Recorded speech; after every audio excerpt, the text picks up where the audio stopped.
Nag-iisip ka ba ng pwedeng ipang negosyo kahit nasa bahay lang? Ba't di mo subukan itong viral na ice cream sandwich or Graham bar? Maraming pwedeng pagpilian na flavors. Madali pa to sa Easy. Tuturuan ka ni Tipsy. Let's go! Yo, welcome to Pimp Your Food. Nagre-request ang isa nating viewer na si Joshua De Los Reyes na gumawa daw ako ng dessert. Ayan, at dahil marami din nagre-request ng negosyo recipe, ba't di na lang natin gawin itong viral ngayon na Graham bar or kung tawagin sa ating Graham bar, parang ice cream sandwich, napakadali lang nito. So, kailangan natin ng 250 ml na all-purpose cream, chilled sa ref overnight.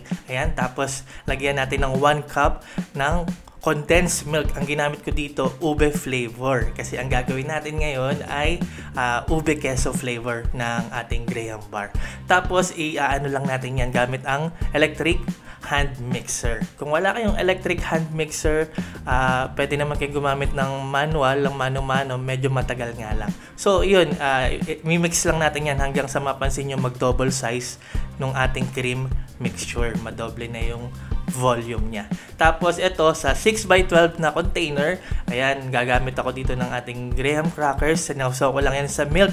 Kung ayaw niyo sa milk, pwede naman sa tubig, no, para lang lumambot yung ating graham. Tapos ayan, ihilera na natin ang ating bottom layer ng graham bar, tapos lagyan natin ng kalahati ng ating ube cream mixture. Dahil ito ay ube queso, naglagay na rin ako ng queso. Kayo bahala kung gusto nyo i-grate na lang yung queso or tulad nyan, hiniwa ko in 2 squares. Tapos, lagay na natin yung second layer ng ating cream. Ayan, syempre yung top layer ng ating graham bar.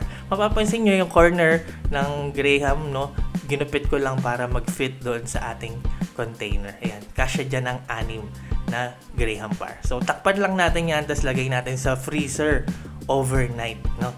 Tapos, ang second flavor na gagawin natin ay cookies and cream. So, same lang din, 250 ml ng chilled all-purpose cream, pero this time, ang ginamit ko, plain na condensed milk, 1 cup. Diba? Ayan, para magawa ang ating cream mixture. Ayan, haluin lang natin hanggang sa mag-double lang size. Mapapansin nyo, ayan, no?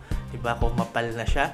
Ayan, parehas lang gagawin natin. So, ito naman, this time, ang ginamit ko, dahil ito ay cookies and cream, yung chocolate flavor na graham cracker ang ginamit ko dito. So, ganun lang, build natin yung first layer. Tapos, ayan, lagay natin yung kalahati ng ating cream mixture. At ito ay cookies and cream. Siyempre, cookies naman ang gagamitin ko. Gamit ko yung sumo, no? Yung maliliit na cookies. Hinati ko lang into 4. Tapos, ayan, lagay natin yan. Distribute natin ng maayos, no? Ayan, tapos lagay natin yung second cream filling and siyempre yung top layer ng ating chocolate graham crackers. Ganun lang kasimple, tapos lagay natin flavor. Siyempre, pwede kayong gumamit dyan ng yung sikat sa atin, di ba, mango graham. Pwede kayong gumamit ng buko pandan. Kayo na bahala combination yun. Di ba, napaka-simple lang, simple lang ng ingredients lang, tapos andali lang gawin. Ayun, kinabukasan, ayan, matigas na ang ating graham bar. Ayan, itaob lang natin, no, para makuha natin ng buo. Ayan, saka natin siya i-slice, syempre gamit ang kutsilyo. Ayan, kung ba sariling gamit lang, di naman niya kailangan alisin sa container, no? Pero kung ititinda nyo, ayan, is pre-slice na natin, tapos syempre, ibabalot natin yan. Kayo na bahala sa pambalot. Ang gagamitin ko dito ay aluminum foil, no? Yun kasi mura at yun, madaling mabili.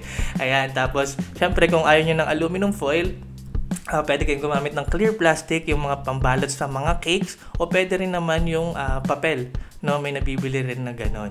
Tapos syempre kung gagamitin nyo yung foil, kayo na bahala maglagay ng label, no? Logo nyo o kaya naman yung flavor. Kasi hindi nyo kita yung nasa loob, para di kayo malito.